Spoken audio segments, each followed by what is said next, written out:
ഉപയോഗിച്ച് കൊണ്ടുപോയി പോയിട്ടുള്ള ഒരാളാണ് ഗിരീഷ് പുത്തഞ്ചേരി, എൻ്റെ വലിയ സുഹൃത്താണ്. ഞാൻ അദ്ദേഹത്തെ ഒരുപാട് ഉപദേശിച്ചിട്ടുണ്ട്, അദ്ദേഹത്തോട് വഴക്കുണ്ടാക്കിയിട്ടുണ്ട് ഞാൻ.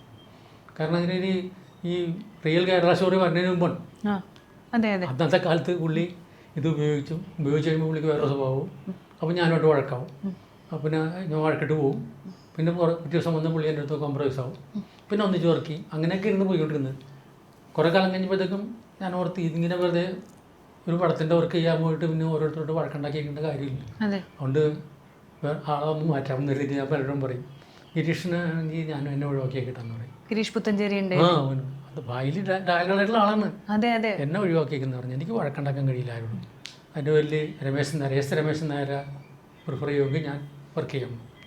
അങ്ങനെ പുള്ളിയായിട്ട് ഉപയോഗിച്ച് കഴിഞ്ഞാൽ പുള്ളി വേറൊരാളായി. അതുകൊണ്ടാണ് ഗിരീഷ് പുത്തഞ്ചേരിയൊക്കെ നമുക്ക് പെട്ടെന്ന് തന്നെ നഷ്ടമായി പോയല്ലേ. പുള്ളിയുടെ അടുത്ത് നമുക്ക് ശരിക്കും തന്നെ കിട്ടേണ്ടത് മുഴുവൻ കിട്ടിയിട്ടില്ല. അദ്ദേഹത്തിന്റെ കഴിവിന്റെ പകുതി പോലും കിട്ടിയിട്ടില്ല നമുക്ക്. അങ്ങനെ എന്തോരം ആൾക്കാർ പോയിട്ടുണ്ട്, നടന്മാർ പോയിട്ടുണ്ട്.